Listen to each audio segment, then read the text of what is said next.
আসসালামু আলাইকুম। কেমন আছেন সবাই? আলহামদুলিল্লাহ, আল্লাহর অশেষ রহমতে আমি অনেক ভালো আছি। আজকে কিছু স্মৃতিচারণ করার জন্য আসলে আমি ব্লগটা করছি। এই আম গাছটা নিয়ে অনেক বেশি স্মৃতি আছে। এই আম গাছ যখন কিনা হয়েছিল তখন আমার আব্বু বেঁচে ছিলেন। এখন আমার আব্বু আর এই দুনিয়াতে নেই। এই আম গাছটাও আমার আব্বু আম্মুর কবর যেখানে তার ভিতরেই। আফরা মরিয়মও এখানে প্রতিদিনই আসে। এক পাশে আমার আম্মুর কবর আর এক পাশে আমার আব্বুর কবর।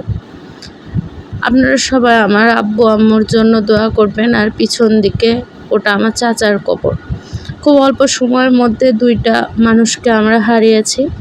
তো আফরা মরিয়ম আর নওশীন আমার চাচাতো ভাইয়ের সাথে ঘুরতে যাচ্ছে। ওরা এভাবেই প্রতিদিন বিকালবেলা একটু ঘুরতে যায়। আর গ্রামের বউয়েরা এখানে কাজ করছে, অনেকজনের অনেক রকম কাজ। গ্রামের পরিবেশটা অনেক সুন্দর, আমার কাছে অনেক বেশি ভালো লাগে। যদিও বা সবসময় তার গ্রামে থাকা হয় না, অনেক অল্প সময়ের জন্যই আসা হয়। এই ব্লগটার ভিডিও আমি অনেক দিন আগে করেছি, আজকে আমি এটা আপলোড দিব বলে ভয়েস দিচ্ছি। আসলে আমাদের বাসার সবাই এত বেশি অসুস্থ ছিল, এই ব্লগগুলো এডিট করার মতো আসলে সময় ছিল না। এই কারণে অনেক দেরি হয়ে গিয়েছে। আমরা আবার আমাদের গ্রামের বাড়ি থেকে আমাদের রাজশাহীতে চলে এসেছি। মাঝে মধ্যে মনে হচ্ছে ওইখানে যখন ছিলাম তখন মনে হচ্ছিল আব্বুর অনেক কাছে ছিলাম, এখন দূরে চলে এসেছি। ইনশাল্লাহ সময় পেলে আবার যাব। এই শোক আসলে কাটানো অনেক কঠিন হয়ে যাচ্ছে। আমার আম্মু যখন মারা গিয়েছিল তখন আমাদেরকে সান্ত্বনা দেওয়ার জন্য আমার আব্বু ছিলেন।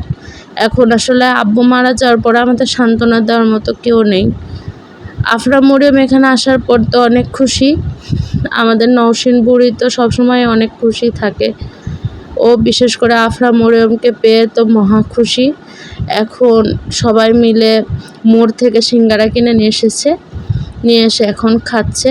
ওদের জন্য সবাই দোয়া করবেন, ওরা যেন ভালো মানুষ হতে পারে। আমরা সবাই একটু আমাদের এখানে যে নিচের দিকে জমিগুলো আছে সেগুলো দেখতে যাচ্ছিলাম। ওখানে আমরা কিছু গাছ লাগিয়েছি। দেখলাম একটা মুরগি এখানে তার বাচ্চাদেরকে কত আদর করে রেখেছে। আর গ্রামের পরিবেশ মানেই অনেক গাছ পুকুর থাকবেই।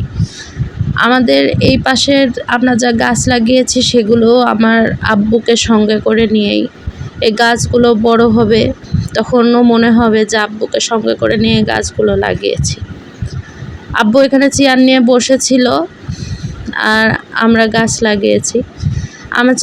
আমার চাচাতো ভাইয়ের বউ বিল থেকে আসলো জমি দেখে। জমিতে হাঁস লাগে বা অন্যান্য, এই যে এই ধানের ক্ষেতটা দেখতে পাচ্ছেন, এটা আমার আব্বুরই জমি। এখানে ধান চাষ করা হয়েছে। যদিও বা এসব জমি আমরা নিজেরা করি না, কন্ট্রাক্ট দিয়ে করানো হয়। আর এটা আমাদের একটা ভিটা বলতে পারেন। এখানে অনেক গাছ আছে, সবারই গাছ আছে এখানে। আমাদেরও কিছু গাছ আছে, আমার চাচাতো ভাইদের সবারই জমি আছে এখানে। সবাই গাছ লাগিয়েছে, আমরাও গাছ লাগিয়েছি। তো গাছগুলো লাগানোর সময় আব্বু এখানে চেয়ার নিয়ে বসে থাকতো আর আমরা গাছ লাগিয়েছি, আব্বু আমাদেরকে দিক নির্দেশনা দিত।